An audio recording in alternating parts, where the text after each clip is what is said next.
কইনাই বিয়াৰ পূৰ্বেই ৰচিছিল ষড়যন্ত্ৰ বিয়াৰ 15 দিন পিছতেই সংঘটিত কৰিলে ভয়ংকৰ ঘটনা গ্ৰেপ্তাৰ হল পত্নী আৰক্ষীয়ে মুখা খুলিল কইনাৰ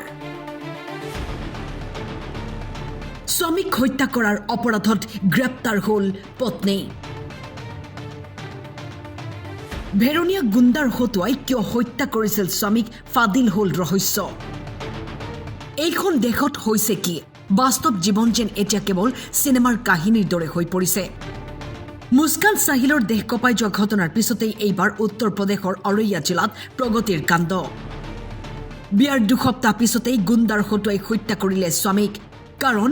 ইফালে আছিল নিবনুৱা প্ৰেমিক আনফালে পৰিয়ালে ঠিক কৰিছিল ব্যৱসায়ী দৰা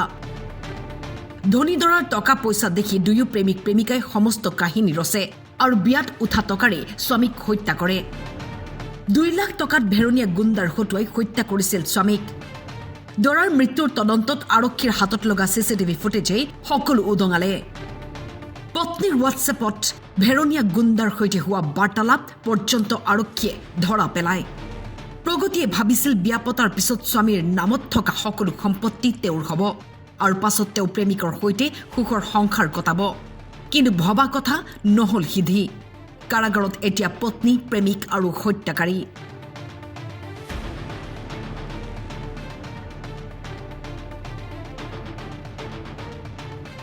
নিউজ ডেস্ক টাইম 8